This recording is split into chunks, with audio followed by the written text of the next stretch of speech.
so flimsy. No way. This is SportsCenter. Hey, I'm Marissa Roberto, and all that talk about comebacks amounted to nothing at all. The Heat avoided the biggest meltdown in NBA history to advance to the finals, and the Golden Knights are cup-bound after shutting out the Stars. But let's start with the NBA, where Miami cruised to a 19-point win over the Celtics. Jimmy Butler shook off a few shaky performances, scoring 28 points to help carry the Heat to their second finals appearance in the last 4 seasons. He's my Butler. Okay, I'm sorry, I know we shouldn't point out references on the show, but I want everyone to notice that that was a Seinfeld reference, okay? But the unsung hero from Miami, would you have guessed Caleb Martin?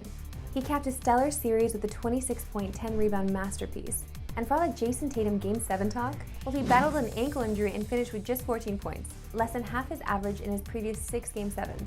And with that, the stage is set. It's the Heat and the Nuggets battling it out for the Larry O'Brien Trophy. Probably not the matchup the NBA was hoping for, but an interesting one nonetheless. Denver is in the finals for the first time in its 47-year history in the NBA, while Miami reaches for the 7th time since joining as an expansion team in 1988. And another note on the Heat. They're just the second 8th seed in NBA history to make the finals, following the Knicks in 1999.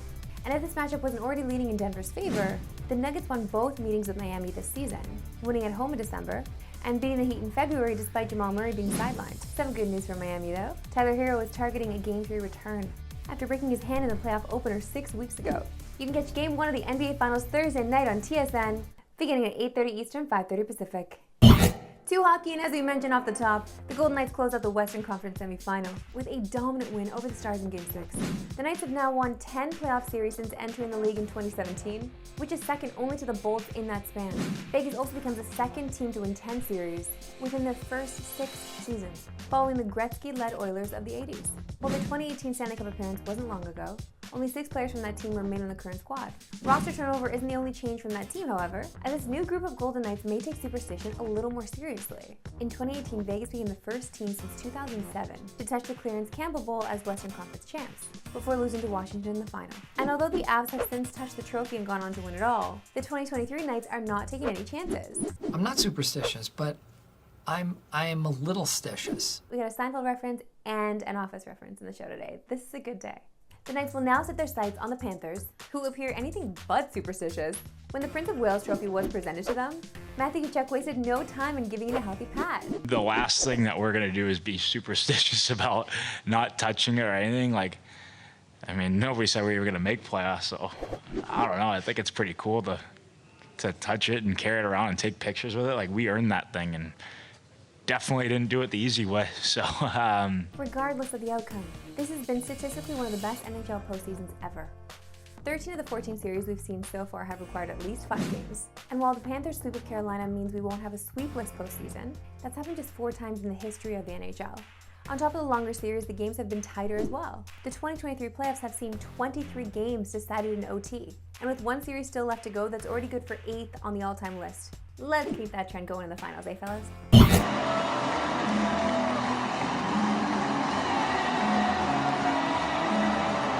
Time now, my favorite segment and yours, Why We Love Sports Today. Why we love sports today. And that was Liam Hendricks returning last night, just 6 months after being diagnosed with cancer. And he was called on in the 8th inning to yet another ovation. Liam Hendricks walking out to the bullpen, and his wife Christy in eager anticipation of this moment and then the next moment when he does walk out of that bullpen for a long, long time.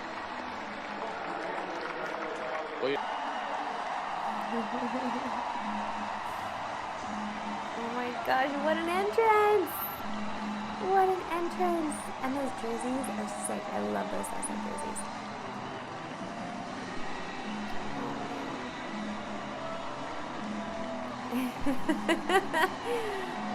This gives me chills. I love this. We love to see it. Hendricks pitched 1 inning and was grateful for the ovation and the well-wishers afterward. The outpouring of love from not only White Sox fans, but fans all over the game, different organizations. I know that the Blue Jays had sent a video of saying congratulations on being back, and I want to thank Jordan Romano, Matt Chapman, and Chris Bassett, and the Blue Jays organization for sending that out. That really hit home, that it's not just guys here, it's guys all around the league. Just so, honestly, so kind, and truly the reason why we love sports. Back to the Stanley Cup and NBA Finals. Now, we already touched on the matchups. We do the Panthers and Golden Knights and the Heat and Nuggets. Vegas is opening as the favorites in the NHL, minus 140. But can you really count out Florida? Come on. They've won 11 of their last 12 games to get to this point. And the Panthers are the top 2 favorites for Conn Smythe, with Sergei Bobrovsky and Matthew Tkachuk leading the way. And Bobrovsky is a good bet not just because of his numbers. Goaltenders have won the award 17 times, including 4 times on teams that have actually lost in the Cup. Meanwhile, in the NBA, the Nuggets are opening as a huge favorite over the Heat, at nearly 5-1 odds. And you cannot talk Finals MVP without Nikola Jokic. He's the frontrunner, followed by Jimmy Butler and Jamal Murray. Murray's at 12-1, which is a pretty nice bet when you consider what he's done so far in the playoffs. Keep in mind, though, the Conn Smythe and the Finals MVP differ, with the Conn Smythe covering the NHL playoffs as a whole, and the NBA award going to the best performer in the Finals alone. So today is an important day. And do you want to know why? We're just 100 days away from the start of the NFL season. So what better reason to talk football? Now, Bijan Robinson was the 8th overall pick in the NFL draft, and he's going first round in a lot of fantasy mock drafts as well. Of course, that's because of his ability on the field. And has nothing to do with his drawing ability. Guess which team this is? Let me see. What is that? This is an NFL football team? What team is this? I don't get it. Like it kind of looks turtle? like he's trying to draw an armadillo or something. The ladybug? Like something with a shell. the ladybug. Or some kind of snake with a Looks that's like a hiding under a ladybug. rock. I don't know. It looks like like the fire I don't ants. understand. Some type of like I snail. don't get Like how. South Carolina What the June hell? bugs. I don't know. Turtle Okay. With a beak. Yeah, you know what though? The still drawing don't is even know. horrendous, Wait, is that but the one- face wait, is actually what is pretty this? good. The eyebrows Is that are a sick. face?